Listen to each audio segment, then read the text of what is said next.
Joj, ja mi się zleknął. Čo si sa zleknul? Ale čakaj, ty máš taký rituál, že každý deň o 11. mi musíš prísť do chyži?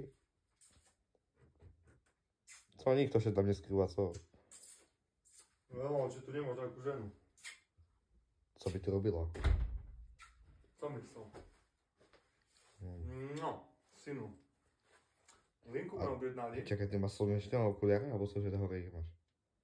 Kúšaj kľudne s hlasom, hej? A nepýtaj sa ma sprosté otázky. Zbytočne toto tvoje... slnečné okuliare. Zbytočne toto tvoje maníry. Už začínaš toto tvoje maníry. Taníry? Synu, linku máš objednanú. No, Jutre no, príde. Ale ja ju aj tak nesem do chyži, takže ja mám piči. Farbu má zabitú, synu. Jakú? Takú farbu ani jeden ubytovky nemá. Takú. Ružová. Nie, i co?